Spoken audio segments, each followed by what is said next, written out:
She entered history not as a princess, but as a captive and ordinary girl with an extraordinary fate. Born somewhere in the vast lands of Ruthenia, in a village touched by the cold winds of Eastern Europe, she was taken during a Tatar raid and carried hundreds of miles away from everything she had ever known. No one in that moment could have imagined that this girl would one day become one of the most powerful figures in the Ottoman Empire, the wife of its greatest ruler, and the architect of a political era that would change the face of the empire forever. Her name would be remembered as Hürrem Sultan, the joyful one, but beneath that name lay a story of ambition, resilience, intelligence, and transformation. When she first arrived at Topkapi Palace, she entered a world governed by strict traditions, silent rivalries, and unspoken rules. The imperial harem was a universe of its own, more a political institution than a place of luxury. Every gesture, every word, every alliance mattered. Most newcomers felt lost or frightened, but something about this young girl stood out. She adapted with surprising ease.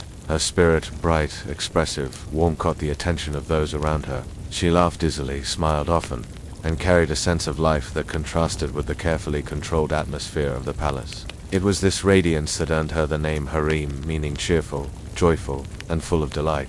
Behind her smile, however, was a mind sharper than most realized. She learned Turkish swiftly, mastered palace etiquette, memorized poetry, and absorbed history. She paid attention to the hierarchies, conflicts, and alliances within the harem. And above all, she understood the heart of the structure. Power rested not only on beauty but on intelligence, timing, and influence. Unlike many concubines whose futures depended solely on the sultan's interests, Hürrem quietly built an inner network of allies, servants, tutors, eunuchs, individuals who could open doors in a palace, where every door meant opportunity. Her encounter with Sultan Suleiman changed everything. Suleiman was not merely a ruler, he was the most powerful monarch of his age, presiding over an empire that stretched across continents. Yet he was also a man who valued intellect, poetry, loyalty, and companionship. When Hürrem entered his chambers, something shifted. Their connection was immediate and intense. She brought laughter to a man known for his solemn nature.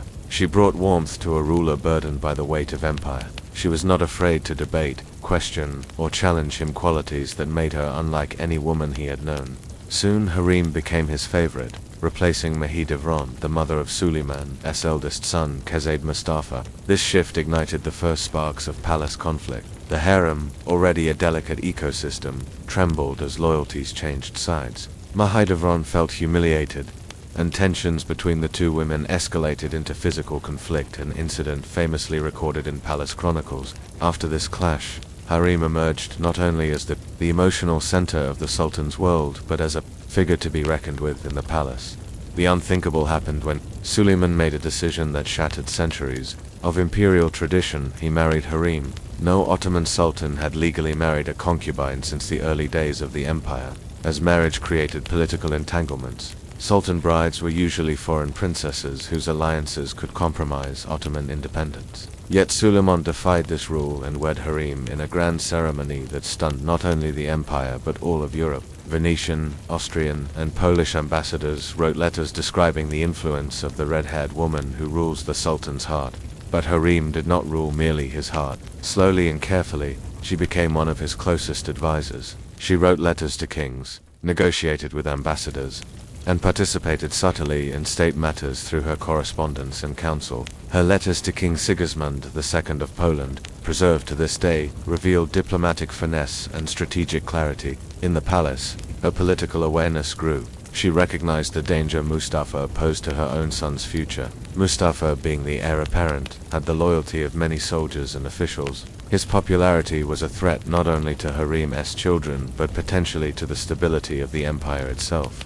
The rivalry between Hürrem and Mustafa's supporters defined much of the palace politics of the era. While some claim Hürrem orchestrated Mustafa's downfall, historical evidence suggests a more complex reality. The power struggle in the Ottoman dynasty was brutal, and the system of succession where only one son could inherit the throne forced every mother to defend her child fiercely. Mustafa's execution in 1553, while tragic, stemmed from multiple factors: his growing independence, suspicions of rebellion, and political pressure from various corners of the empire. Hürrem's very survival depended on maintaining influence, and she succeeded not through scheming alone, but through her strategic partnership with Suleiman. Outside palace politics, Her legacy as a patron of architecture and charity reshaped the Ottoman world. She commissioned numerous buildings, fountains, mosques, schools, and hospitals, constructing a social network that supported the poor, travelers, widows, orphans, and scholars. Her most ambitious project,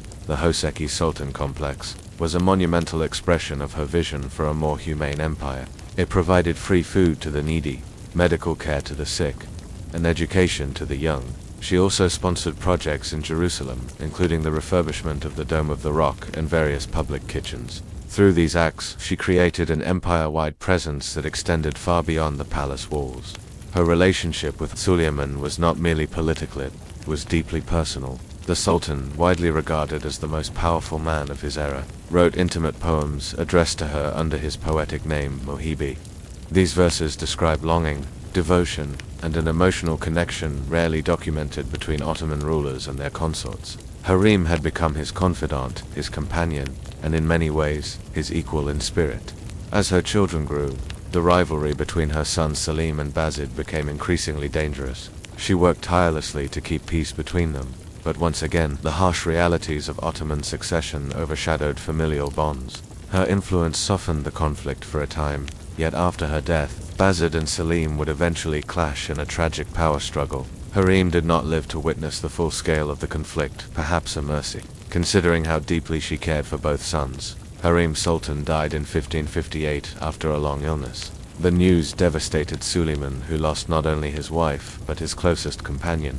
He ensured she was buried in a magnificent mausoleum beside what would become his own tomb at the Suleimani Mosque. Their resting places stand side by side, a symbol of a partnership that defied social boundaries, cultural expectations, and the rigid traditions of empire. Today, Hürrem remains one of the most debated, misunderstood, and extraordinary figures in Ottoman history. She was a woman who rose from slavery to sovereignty, a strategist who navigated the complexities of imperial politics, a philanthropist who transformed cities with her generosity, and a companion whose love helped shape the life of an empire's greatest ruler. To some, she was manipulative and ambitious. To others, she was brilliant, compassionate, and visionary. But one thing is undeniable: she changed the course of Ottoman history.